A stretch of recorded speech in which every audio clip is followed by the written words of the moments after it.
This is for the people whose pain didn't make them soft, but made them sharp. It's for the ones who learned that vulnerability was a liability and built a fortress where their heart used to be. You can feel the walls around you, etched with the memory of every battle you had to fight alone.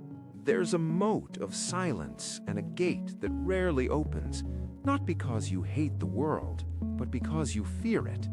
You push people away with a harsh word or a cold shoulder, and you can almost see their confusion. They don't understand that your anger is a warning shot, a desperate attempt to keep your last safe territory from being invaded again. People look at you and see someone bitter, someone hard. They don't see the person inside, standing guard, exhausted but resolute. If you've ever felt that fire in your chest when someone gets too close, this is for you. If you've ever wondered why your pain didn't turn into gentle wisdom, but into a simmering rage, you are in the right place. This isn't a story about being broken. This is a story about being armored. We are told that suffering is a great teacher, a chisel that carves us into more empathetic, wise, and resilient beings. We see the stories of people who emerged from the fire with a soft heart and an open soul. But for so many, that isn't the truth. For some, the fire doesn't purify, it hardens. There is a common platitude that what doesn't kill you makes you stronger. But sometimes what doesn't kill you just makes you angry. It leaves you with a deep distrust of the world, an easily triggered temper that you can't seem to control. What happens when the primary lesson you learned from pain is that the world is not safe and people cannot be trusted?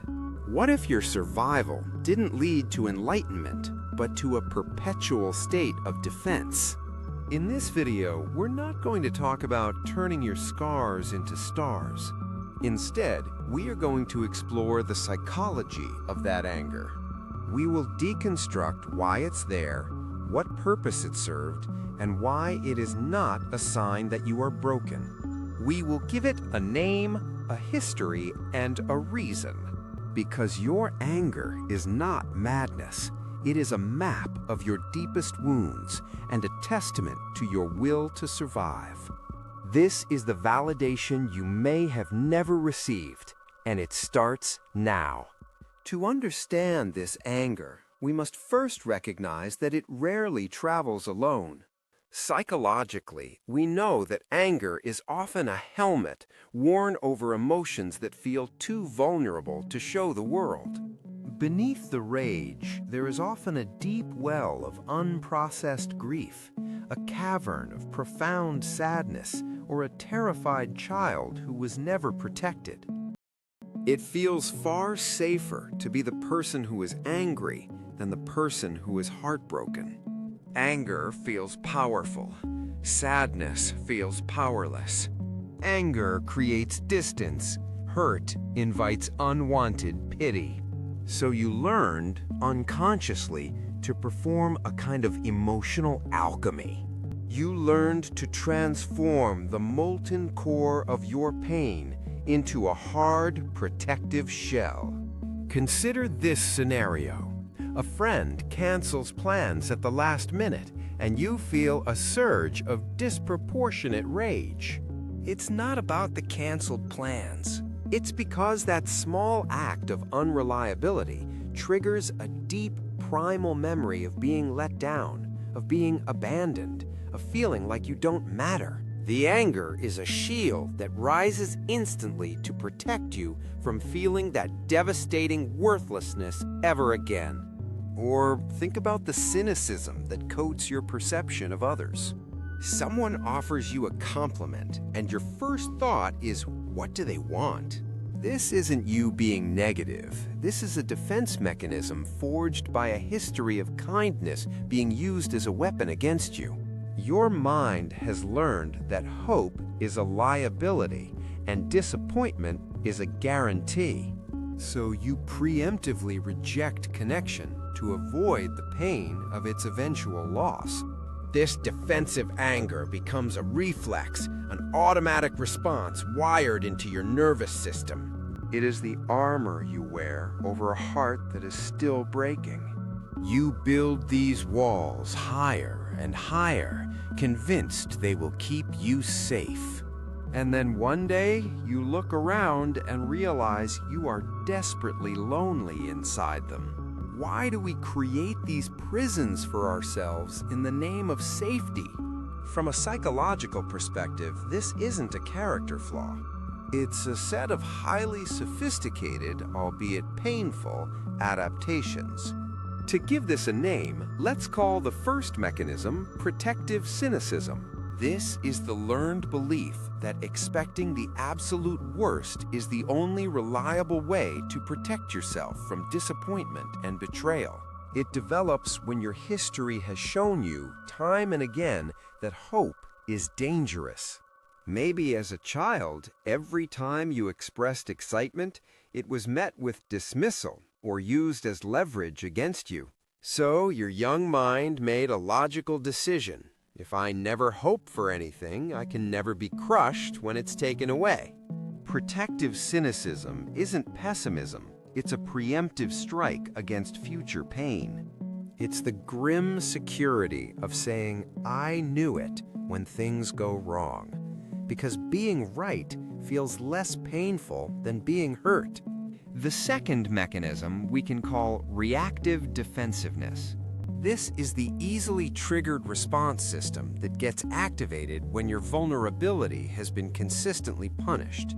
When crying got you told to toughen up, or asking for help resulted in being called a burden, your nervous system learned a critical lesson. Vulnerability is a threat.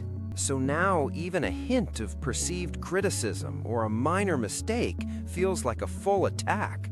Your defensiveness isn't about ego. It's an echo of a time when defending yourself was the only way to survive emotionally. Your system is not scanning for danger in the traditional sense. It's engaged in hypervigilance for betrayal. It's constantly asking, is this person safe? Can I trust their motives? Where is the hidden angle? These aren't just thoughts. They are deeply ingrained survival scripts running on a loop. Understanding these adaptations is not about excusing the behavior, but about giving it a context, a history. Your mind built this fortress with the tools it had at the time, using the logic of a survivor. And the tragedy is, a fortress that keeps you safe from the world can also become a prison that isolates you from it. You built a fortress to keep the pain out and accidentally created a prison for yourself. There is a profound, aching loneliness that comes with being perpetually on guard. Every interaction is filtered through a lens of suspicion. Every relationship is held at a distance. You crave connection. You dream of a place where you can finally put down your armor, but you are terrified of what will happen if you do. This state of constant vigilance, of being in survival mode, is not free. It has an immense physical and emotional toll. It's the kind of exhaustion that sleep doesn't touch. It is a weariness deep in your soul from carrying the weight of your own armor every single day. Your body is flooded with stress hormones. Your muscles are perpetually tense, and your mind never truly rests. You are tired of fighting, tired of being suspicious, tired of being alone. And you have every right to be this tired. You have been at war, often inside your own mind, for a very long time. The fortress that once saved you is now draining your life force. This is the heartbreaking paradox of trauma. The very things we do to survive the storm can prevent us from ever enjoying the sunshine. But here is the truth you need to hear. Nothing about this anger is wrong or irrational. Your rage is not a character flaw. It is not a sign that you are a bad person. Your rage is a testament to what you survived. It is the echo of every boundary that was crossed, every time you were made to feel small, every injustice you had to swallow.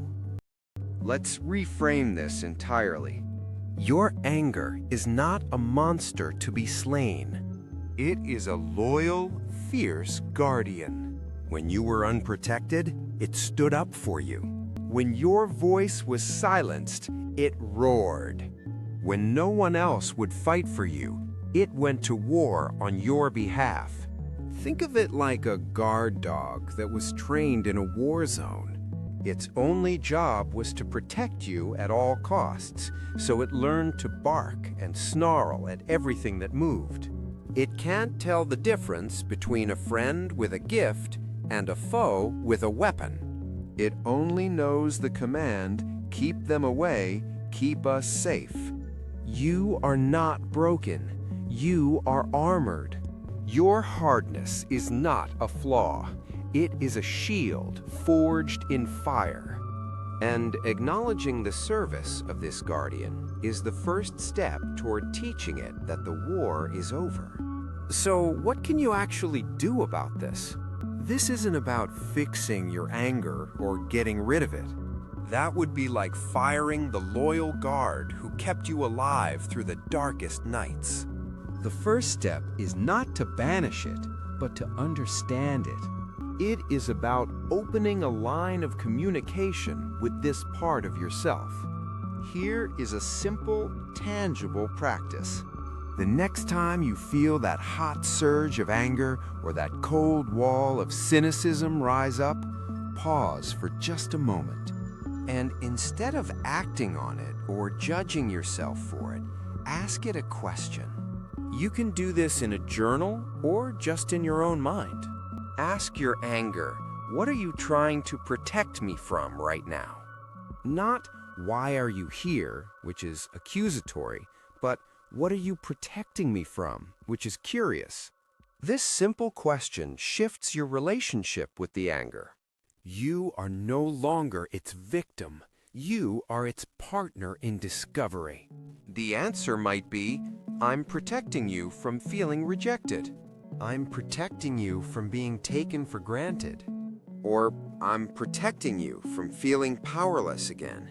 By listening, you begin to understand the original wound beneath the anger. This is how you begin to dismantle the prison from the inside, not by blowing up the walls, but by understanding why each brick was laid. It is the first step toward being able to thank your guardian for its service and gently ask it to stand down. If this way of understanding yourself feels true to you, consider subscribing. We explore these deeper truths every week, giving a voice to the experiences we're so often taught to hide. So we've seen how this fortress is built, not from malice, but from memory.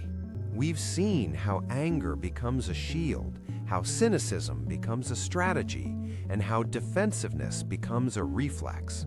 Your anger is not madness, it is a map, and every road leads back to a place where you were hurt. You built the fortress to survive the war, and you were right to do so. But perhaps, just perhaps, the war is over now. And the work is no longer about building higher walls, but about learning how to cautiously, carefully open the gate. This doesn't mean you have to trust everyone. It means you can begin to trust yourself. Trust yourself to know the difference between a real threat and an echo of the past. Trust yourself to handle disappointment without shattering. Trust yourself to set a boundary instead of launching a strike preemptively. Remember that your anger was never the monster. It was the loyal guardian that fought the monsters for you.